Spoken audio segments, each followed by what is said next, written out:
Hello, everybody. Welcome to Beyond Mount Rushmore, the history you never knew you needed. I'm Jeff Hickcox. Across from me, my pal and our self-proclaimed presidential historian, Stan Nawalaniec. Hey, everybody. Hey, Jeff. Hey, buddy. How are you? I'm doing good. The doldrums of summer. Yeah.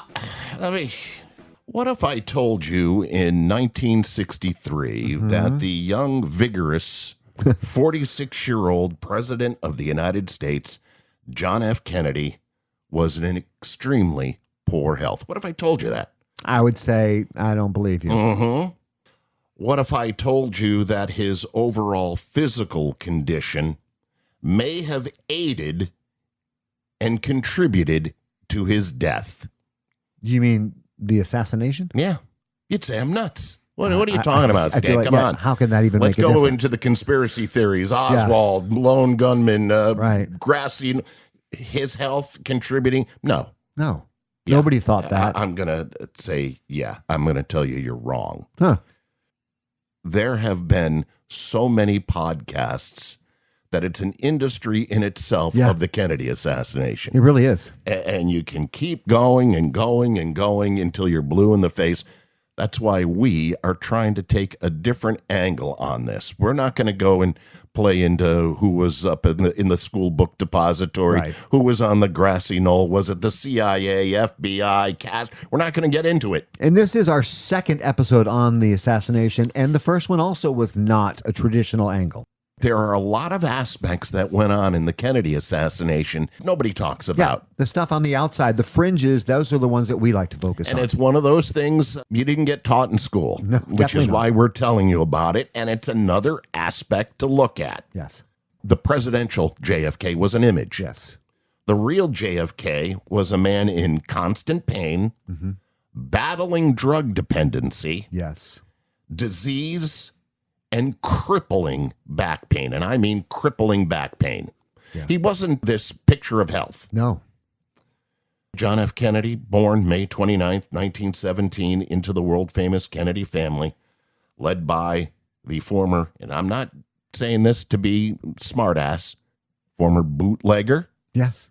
movie mogul, and ambassador to Great Britain, Joseph P. Kennedy. He was a big man in a lot of different areas, and some of them were not exactly legal. Correct. They say he made his fortune bootlegging. Yeah. Young Jack was supposed to take part in the family's athletic lifestyle. All of them, whether it was Bobby Joe Jr., who passed away during World War II. Yeah. They were all athletic. They were all touch football, running around, doing every sport, whether it would be football, basketball. They did everything. Yeah. They were going to be portrayed as an athletic family. It's that, that image you see of the New Englanders throwing the football on Thanksgiving or in the summertime.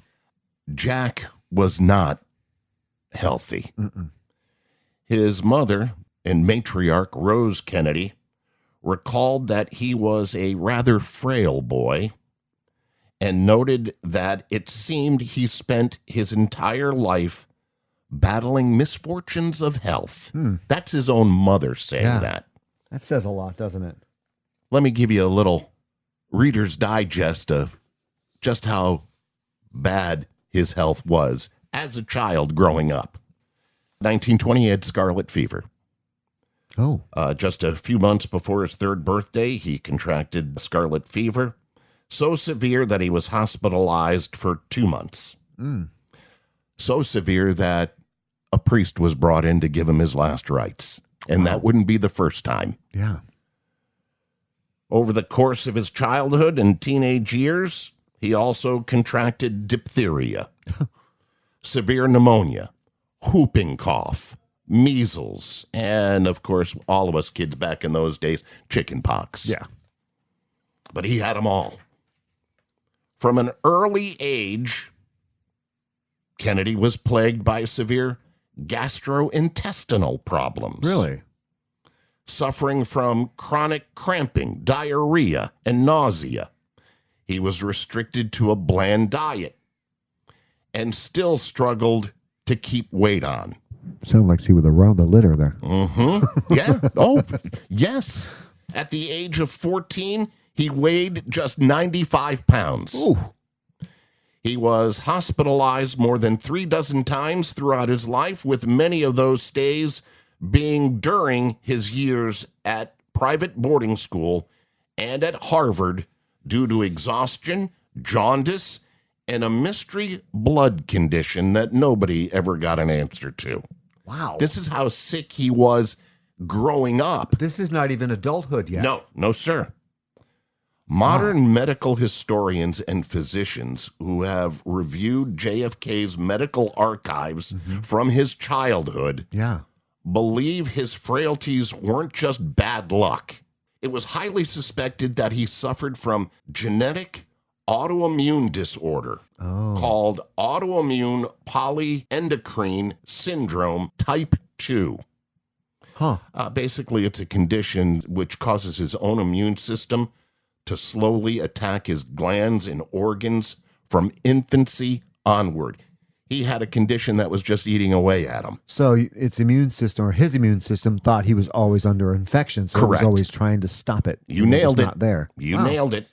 Later in life, and this has been documented, he was diagnosed with Addison's disease. Jeez. A severe failure of the adrenal glands to produce vital hormones like cortisol. Yeah. By the time JFK was officially diagnosed in 1947, synthetic corticosteroids had become available to use. By the 1950s, he transitioned to oral prednisone and daily steroid injections to help with his Addison's disease, which, as he progressed in age, would have been harder and harder to handle. Yeah. Unknown. Nobody knew about that. It's amazing. I'm like flabbergasted. But his biggest physical problem was his back. All of these ailments. He had every disease under the sun, every ailment under the sun, but he had a bad back. Didn't he serve in the war? I'm getting to that. Okay. Sorry to jump ahead, folks. But keep in mind, and I'm glad you brought it up now. Yeah, didn't he serve? Yeah, he served in World War II because you were a member of the Kennedy family. You had to serve in World War II. Yeah, I mean, I served, so I know it's rigorous, the check process when you had go to in. serve. If Joe Jr. was serving, guess what, Jack? You're serving. I got a bad back and I've got diseases. I don't care. I don't care. Yeah. You're my boy. Right. You're the ambassador's boy. Right. John F. Kennedy and his back problems. He was, and again, adding to his problems. Vim and vigor as we fight. No. He was born with a left leg that was significantly shorter than his right leg. Oh. This created a pelvic tilt that put uneven chronic stress on his lower spine. Starting in his youth and later during his military service, Kennedy aggravated these back problems. How?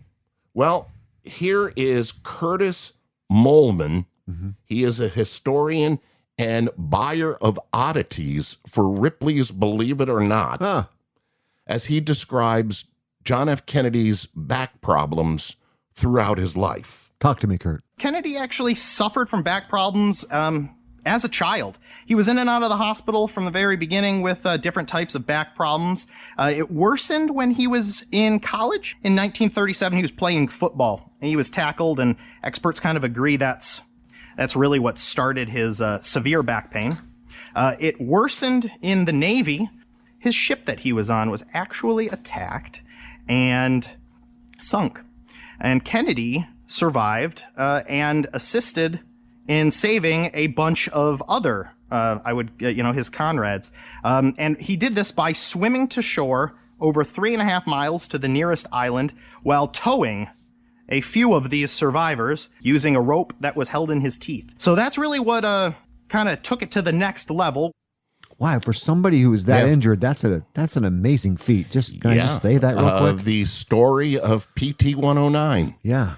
There was books written about it, movies written about it. He had on his desk in the Oval Office, I guess he saved the coconut that he wrote a help message on. Really? Yeah, that where he would go and let them know, we're alive and come save us. A true story about that. But it kind of chronicles some of his back problems that he had. For sure. Let me help you along with this. Now, on top of all the other stuff. Yeah, there's more. In 1944, he had a lumbar discectomy. Okay. Failed. Yeah. In 1954, he had lumbar spinal fusion. A metal plate was inserted to fuse his vertebrae. Kennedy developed a massive post-operative infection, Ouch. slipped into a coma, and guess what? Was given last rites again. How many times is that? That's number 2. Jeez. He survived, but the fusion failed. A year later, they tried to remove the hardware from his spine. Okay. A follow-up operation was required just to remove the infected metal plate from his spine. 1957, he had sacroiliac fusion. The heck? A minor procedure to stabilize the lower spine. It provided minimal long-term relief. So 1, 2, 3, 4 spinal surgeries to try to stabilize his back. They all failed. Jeez, that beat Tiger Woods. Yeah. By the time of his presidency, John F. Kennedy was on a drug cocktail of painkillers and steroids. Can you blame him? Well, it's where he got his painkillers from where I can blame him. Oh, okay. His daily medical chart, kept strictly confidential, included up to 8 local anesthetic injections of lidocaine directly into his spine every single day to numb muscle spasms that he was having. Daily doses of corticosteroids to treat his Addison disease. So he was getting multiple injections for both. Yeah. Here we go. Regular doses of amphetamines mixed with vitamins administered by Dr. Max Jacobson. Dr. Max was known as Dr. Feelgood. Oh. He was also known as Miracle Max.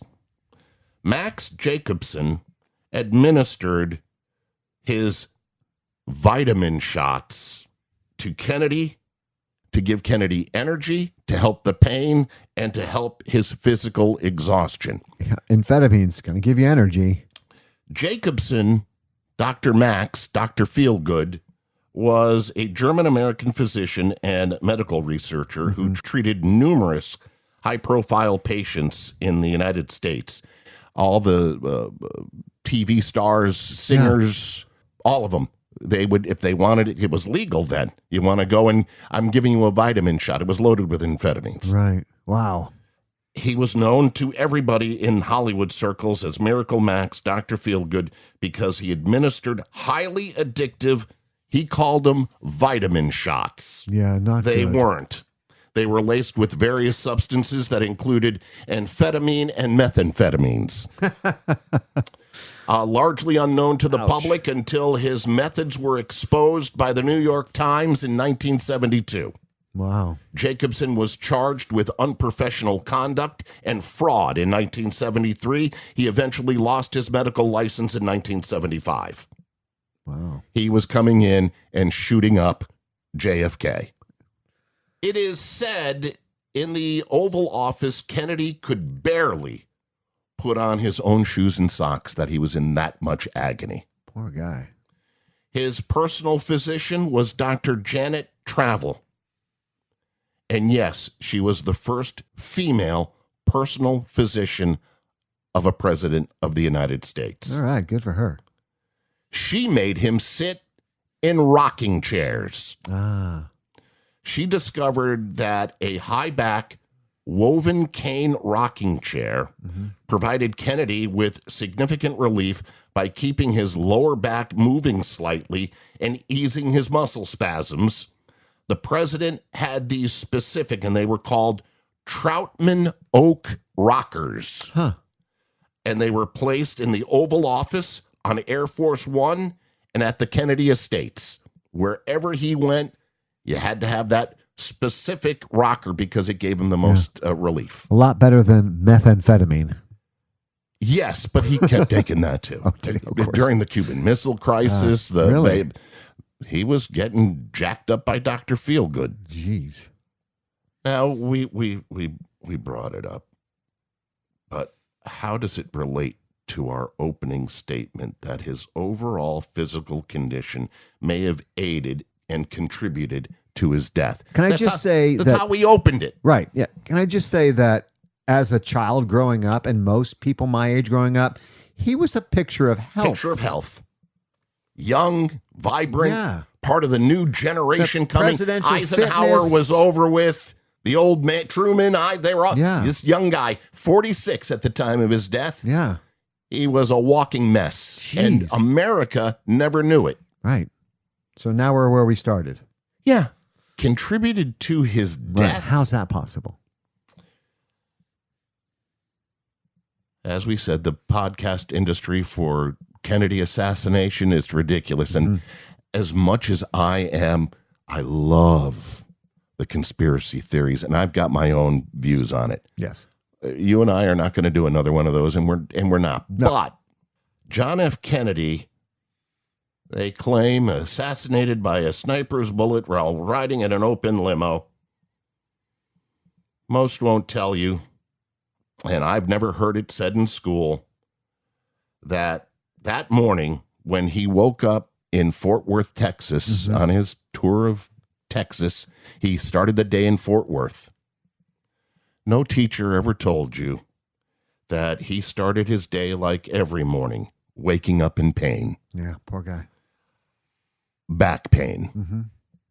That day he was assassinated, he woke up in agony. And like every morning, Yeah. he put on his corset. What? Made of plastic and cloth fabric, it was put on underneath his suit, around his back and midsection. It was then laced up like a corset. It had laces. And Really? I mentioned Curtis Molman, who is from Ripley's Believe It or Not. You did.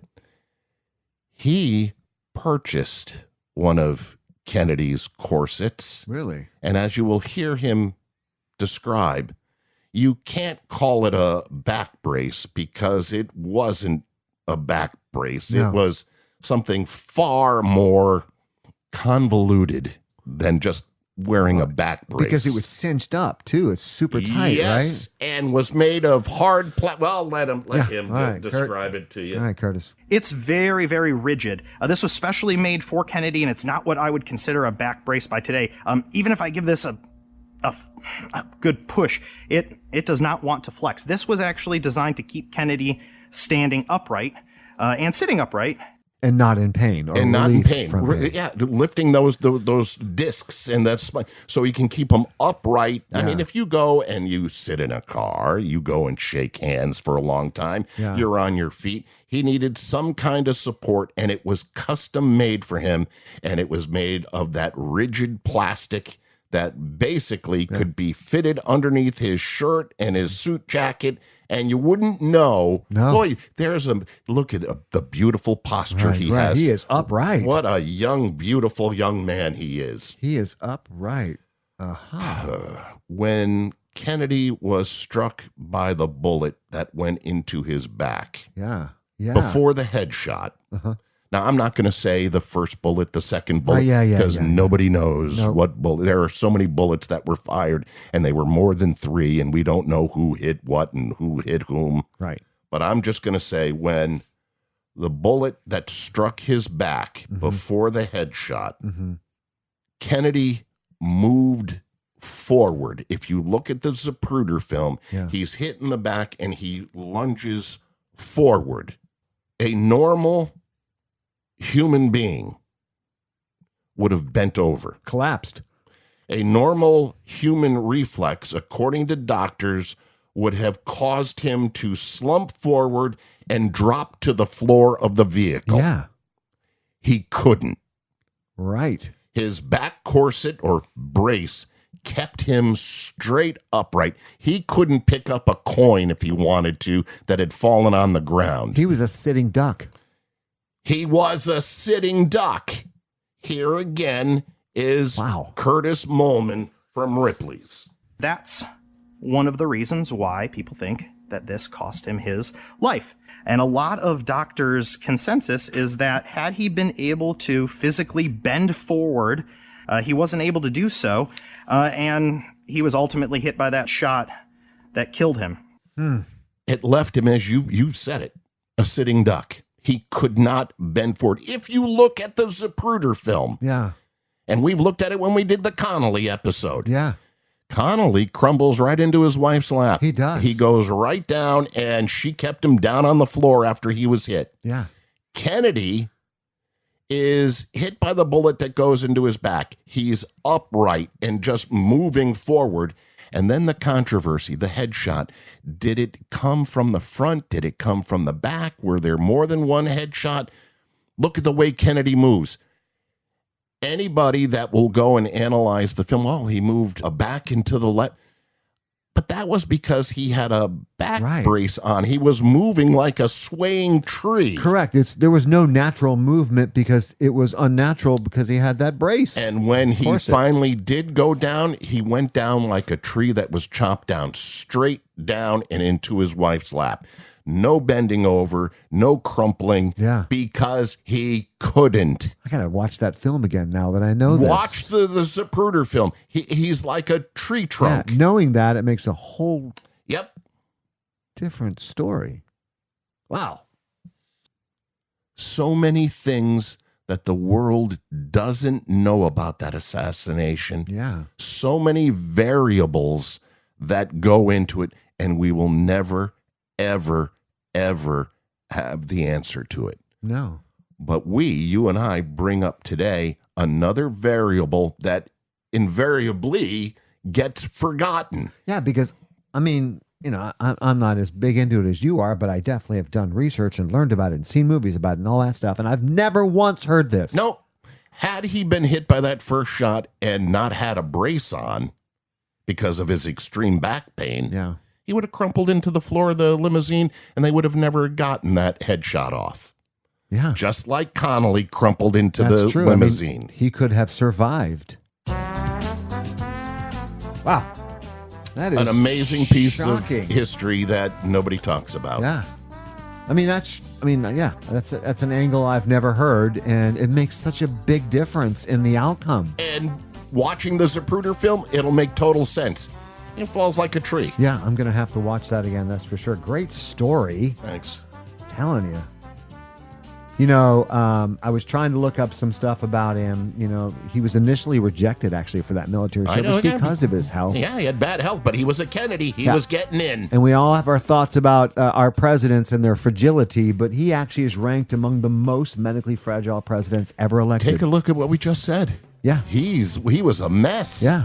But also back then, the press, instead of mentioning every single thing, kept a lot of things to themselves. We didn't know about him and Marilyn Monroe either, and all the other and girls. There's Roosevelt that did the same thing. Now our president coughs, and there's a full story about it. Wow, great story. Okay, next week. In 2 weeks. 2 weeks, sorry. In 2 weeks. And guess what? What? We're only going to stick to recent history, but you're going to go, and maybe you've forgotten about these people, but we're going to bring it just coming back so vividly. Okay, I have no idea what you're talking about right now. Unfit for the job. Presidential candidates who were the front runner and did something stupid. Oh, there's so many. Said something stupid, did something stupid. Something was found out about them, and their front runner status completely disappeared, and we have forgotten them to history. I have one. I'm not going to say it. I've got one on my mind. It just pops right in, so I'm hoping it's one of them. It's going to be in 2 weeks. Recent history of presidential candidates, front runners that really screwed up. Great show, by the way. Thank you. Ladies and gentlemen, this is Beyond Mount Rushmore, the history you never needed. I'm telling you what, you didn't know that one. No. You didn't know this one. Nope. 2 weeks. See you later. Check out our Facebook and our other social media.